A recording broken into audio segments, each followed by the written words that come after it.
Ever been curious about the origins of Santa Claus? Let's take a journey back in time to around the year 280 AD to a place we now know as modern-day Turkey.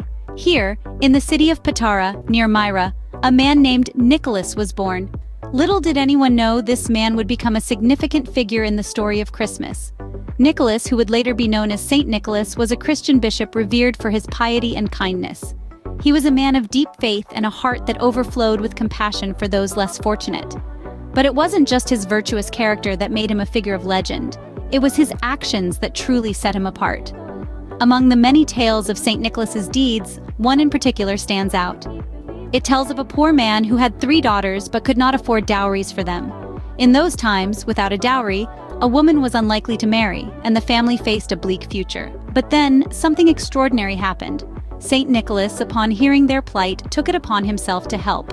He secretly gave the man gold, enough for all 3 dowries, saving the daughters from a life of destitution.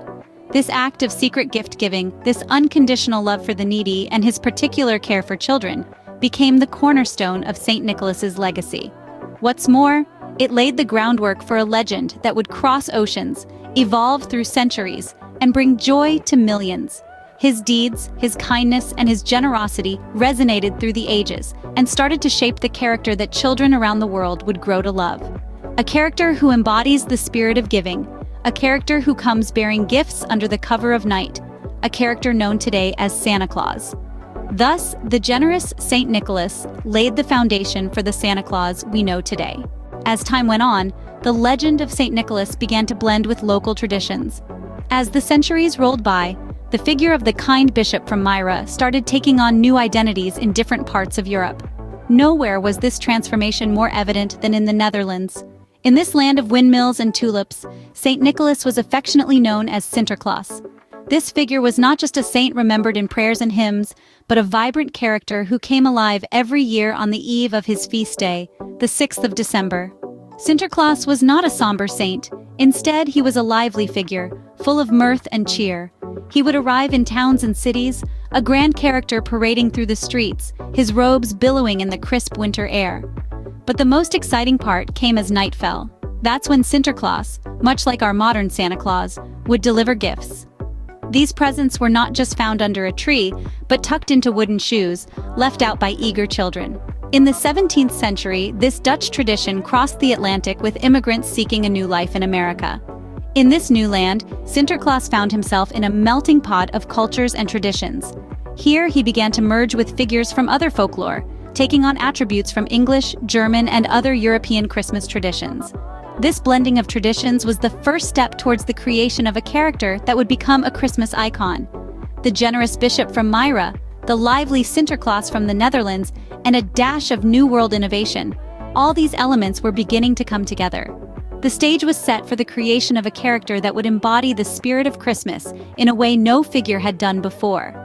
The legend of Saint Nicholas was about to undergo an exciting transformation in its new American home. In the New World, the image and story of Santa Claus started to take a familiar shape. This transformation took place in the 19th century, a time of cultural blending and reimagining. The legend of Sinterklaas, brought by Dutch immigrants, began to intertwine with other cultural traditions, giving birth to a uniquely American version of Santa Claus. One pivotal moment in this evolution was the publication in 1823 of a poem titled A Visit from Saint Nicholas, more commonly known today as The Night Before Christmas. This work was penned by Clement Clarke Moore, a professor of biblical learning with a flair for poetry. Moore's verses painted a vivid picture of a jolly, rotund man who flew from house to house in a sleigh driven by reindeer, delivering gifts on Christmas Eve. His Santa Claus was not a stern bishop from the old world, but a merry character brimming with holiday cheer. He was dressed all in fur from his head to his foot, and his clothes were all tarnished with ashes and soot. His eyes, how they twinkled, his dimples, how merry. His cheeks were like roses, his nose like a cherry.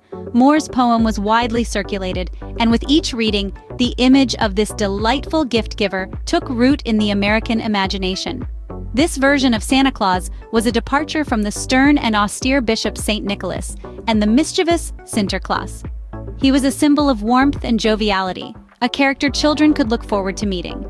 The tradition of Santa delivering gifts on Christmas Eve, as opposed to St. Nicholas's Day on December 6th, became widely accepted.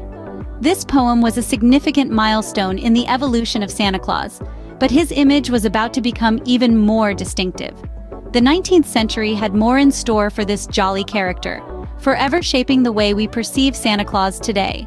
In the 1860s, a political cartoonist named Thomas Nast started drawing a figure that would become the Santa Claus we recognize today.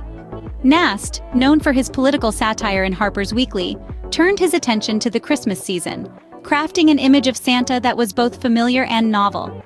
Nast's Santa was a rotund, jolly man, full of life and cheer. His face was framed with a full white beard, his eyes sparkled with merriment, and his lips were always curled into a warm, welcoming smile.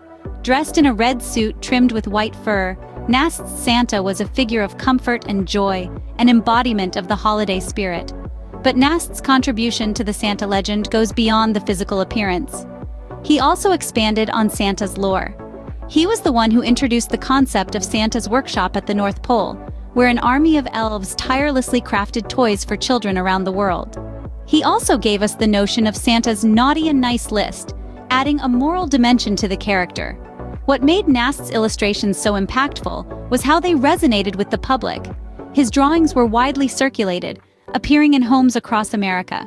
The image of Santa as a jolly, generous figure was a comforting one, especially during the tumultuous times of the late 19th century. Nast's Santa was a beacon of stability, a symbol of a holiday that brought joy and unity. As the years passed, Nast's Santa became the definitive image of the character. His illustrations were reproduced in countless publications, further embedding this version of Santa in the public's consciousness. By the turn of the 20th century, when people thought of Santa Claus, they thought of the jolly man in the red suit with the white beard, just as Nast had drawn him. Santa's image was now firmly established, but one more influence would cement his place in pop culture. And that influence came in the form of a global beverage company, ready to take Santa's image to new heights and corners of the world. But that's a story for the next scene. In the 1930s, the Coca-Cola Company started a Christmas advertising campaign that would further solidify Santa's image. The man behind the brush was artist Haddon Sundblom. Sundblom, drawing inspiration from Nast's illustrations, breathed life into Santa. He transformed the jolly figure from merely an icon into a tangible character, one who radiated warmth and friendliness. Sundblom's Santa was a human Santa, a figure who laughed heartily, enjoyed a glass of Coca-Cola, and even took the time to read letters from children around the globe. This advertising campaign had an impact that reached far beyond America's borders. Sundblom's Santa was so captivating, so real, that he started to replace the traditional gift-giving figures of other cultures. The world began to embrace this American Santa, the rotund man with a twinkle in his eye, clad in a red suit with white fur trim. But let's not forget that while the image of Santa Claus may have been globalized, many cultures still maintain their unique holiday traditions. For instance, in Italy, children eagerly await the arrival of La Befana. This kind-hearted witch, who rides on a broomstick rather than a sleigh, delivers gifts to children on the eve of the Epiphany. In Russia, it's not Santa Claus but Ded Moroz, or Father Frost, who brings the presents.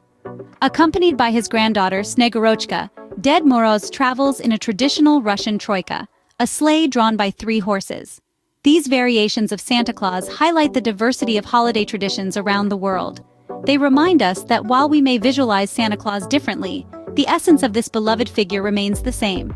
Whether he's called Santa Claus, La Befana, or Ded Moroz, this gift-giving icon represents the spirit of generosity, the joy of giving, and the magic of the holiday season. Though his image may vary slightly around the world, the spirit of Santa Claus remains the same. He's a symbol of joy, hope, and the magic that lives in our hearts, not just during the holiday season, but all year round. So, what does Santa Claus symbolize today?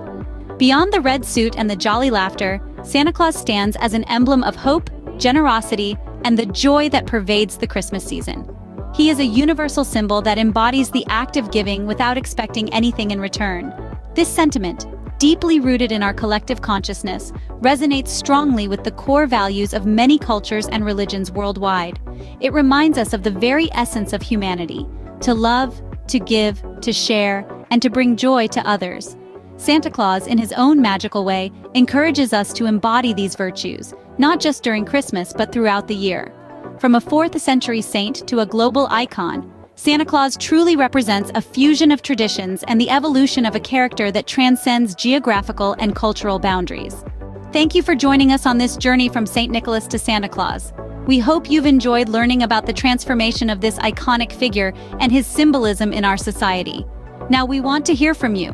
What are your holiday traditions? How do you celebrate the spirit of giving in your own unique way? Leave your stories in the comments below.